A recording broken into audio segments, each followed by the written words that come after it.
Hello everyone. I still have not opened this guy yet. Still messing around with it. But, in the meantime, I mean, you can wear your hands out and you get cramps, and you've been using a vise and everything, you can get neck cramps from leaning forward too much. Now, one of the things you can do is go pick on what they call like comfort locks and stuff. Now, this lock right here is not a comfort lock. It requires different kind of tension, and when I first got it, and many times when it's on camera, it's just like very difficult to open. And even though this is not about like comfort locks, I'm going to get to something else that I was doing. My thing is, I'm pretty obsessive about stuff, you know. I watch the videos on picking that ace padlock, and it would take people like Bosnia and Bill and them 4 or 5 minutes. They'd admittedly say that, yeah, it's got security pins and it's a tough lock, you know. I saw one guy open it up in 2 minutes, but he didn't do a gutting. But still, it looked like, you know, legit and everything. It looked like one guy didn't say anything at all, so it's all in the presentation, I guess. And here this one goes, trying to show off exactly what I was talking about, like camera shy. But this lock here, once you get to know it, what I'm trying to say is, at first it may be a very difficult lock, but once you get to know its like secrets or whatever, this is just a 2-hump Bogota. You know, there's like a 1, a 2, and then what I call like a regular Bogota is a 3. But they're going up into 4 and 5, and it's basically just different number of humps and the slopiness or the pointiness of it. It's not a very accurate term. But yeah, I'm telling you, man, I could just do this thing in my sleep a little while ago, and then I turned the camera on. So anyways, this is a nice little lock to carry around. It's called R60 by Brinks. It's only like 4 pins. Oh, I had the Bogota, or the double peak upside down, that's why. That makes a difference. How you hold your pick sometimes. Sometimes actually holding it what we would consider upside down, you know, works when the other ways doesn't. But, you know, what is upside down? Upside down to what? The lock doesn't care, you know. It's whatever opens it best. Now this thing's being belligerent. I just want to do this just real quickly just to show you an opening. This is funny. Well, it is humorous. I try to make things light and humorous. We can get too serious sometimes. There are many ways to open this lock with various techniques. So I'm just going to show you that it only takes like a 2-hump part of a Bogota, because before I've zipped it open and I've Bogota'd it, and if you hit those 4 pins just right, then it opens easily. But we'll set that there aside because I'm going to run out of time. Maybe I'll get it in at the last. But let's say that this was the challenge lock. It isn't now. It could be like they're a legitimate challenge lock where somebody sends you a lock they pinned up, and they say, "Here, I dare you to open it up on video." I bet you can't.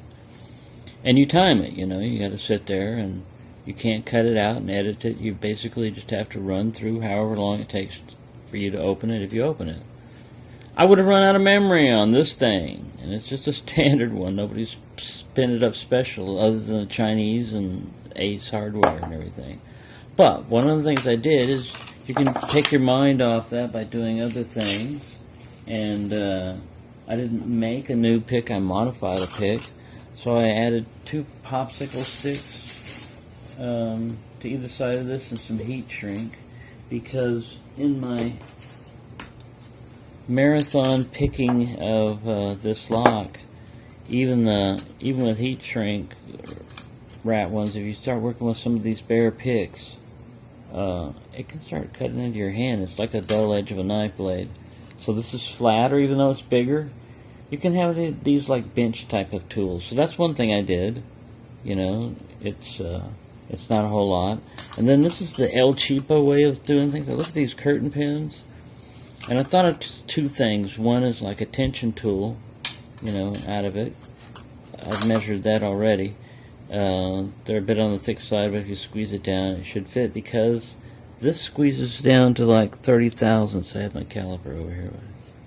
It's hiding right now. I don't want to show it anyway. But this is another modification to my Mad Bob jackknife. See, they don't have that little lanyard thing anymore. And this thing is so nicely made and smooth and everything that it falls out in your pocket. And you don't even know it's there. So, let's see if this guy will focus. This is like 003. There we go. Gotta reflect the light just right. See, but it doesn't have that thing there. And I've kind of made this. It'll still protect the tension wrench. It actually secures it a little bit more, and you can spring it open and clip it to a keychain. And it's kind of unobtrusive, and it just whipped it up. And I got a bunch more if I wanted to. This costs like $2. So, they're pretty cheap, and they work well as shower curtain pins, too. So, there you go. That's another use for that thing. And this is the, the original modification I had to do. I had to put the incorrect screw in here and make my own threads. Because these were steel going into brass. But that thing was too short. So this is like the second modification that I've done to this. And, this is probably not good. You have to check function on this, so you have to line these up just right and tension it just right, but it's still, these don't protrude out any more than they normally would. And if I really wanted to make it super nice and everything, I would flatten down right down here on either side so it doesn't, same way up here, so it doesn't interfere with the, get this thing up here closely, so it doesn't interfere with the placement of the picks, and they can go down further. But I like my modification because, like I said, I was trying to think of something, and there's more flimsy wire and everything else, but this you could just bend it a couple of times with a pair of pliers. This is my only specialized tools I used on that was a pair of pliers. That's what I did my bends on, and everything else just eyeballed it. And I was going to make this shorter, but then as I was bending this over, I was looking at how this can interfere with the placement of the tension rod. And the tension rod, everybody's worried about. It's very secure, just like that. But if you want it extra secure and built in as part of your function, you can just have your wire go over the top right there and secure it and give you a little clip. Because I don't think they're going to give you the lanyard anymore. Mine was, like I said, 003 unless they go to a 004. So mine is a 003, and I've already done 2 modifications, so it's a 003B. Right for Blaze, 003B. Anyways, there you go. Hope everyone is having a good time. I hope to show you a lock opening on this, and you know what? It may be because I'm at a wrong angle again and lying around and everything else. Who knows what it could be? I take the very same pick, very same tension tool, very same lock. I'm going to try to demonstrate what I said before, which is once you know a lock, you know its little secrets, they're fairly easy to open. Now this one is also demonstrating a not so rare occurrence of locks reading. They don't read our minds necessarily, but they know when a camera is on. That's it. Sounds like a conspiracy, I know. This is proof right here, because really I just been fiddling around with this lock because I couldn't open that lock. I just sat around and someone was talking. I would have recorded it, but we'll run up to my time limit here anyway. But it was a private conversation. I was just doing this as a pastime, keep my hands busy, and I kept opening this thing so easily. It looked like I had the key in my hand. But all you do is you take the Bogota and you stick it back there, and you get the tension right. This thing takes more tension than you're used to, and this one takes a lot less tension than maybe you're used to. You orient your peaks down, is what I did, and you just wiggle back there. It's like towards the end of where the pins are. Sorry, I went off camera again. And it opens. It opens up easily. Not like this. This is it not opening up easily. So there you go. This is the Nefarious Brinks Chameleon model, because it acts like it's an easy lock until you whip the camera out. I'm going to humiliate one day. I'm going to sit there and just open it time after time after time. Maybe you're on a streak. Who knows? I'm persistent, but I'm, at already 10.5 minutes, and this is going to take like 2 hours. Literally, I'm not joking. Right now I'm not joking. Maybe I was joking, but I'm not joking right now about that. There we go. I'm glad I was persistent and show you. But anyways, it goes open a lot easier than that. I just wanted to have that just to demonstrate that, But even though that took forever, right? That took forever, and I talked about other shit. No, I worked longer than that on this lock right here, and I haven't opened it.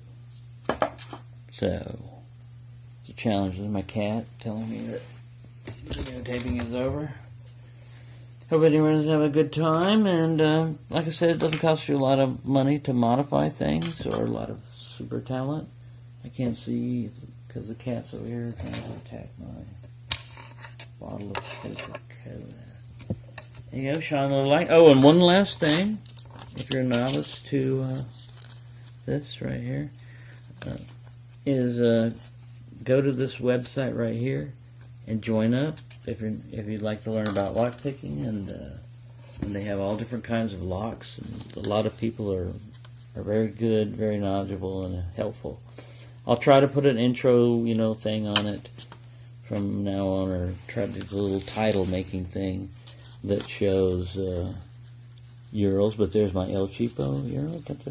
El Cheapo titling comes in. It's kind of handmade. See, there's my hand, and I made it. All right. Well, I can stop laughing now. 12 minutes, and we learned a little bit today. Maybe how crazy I am. Maybe.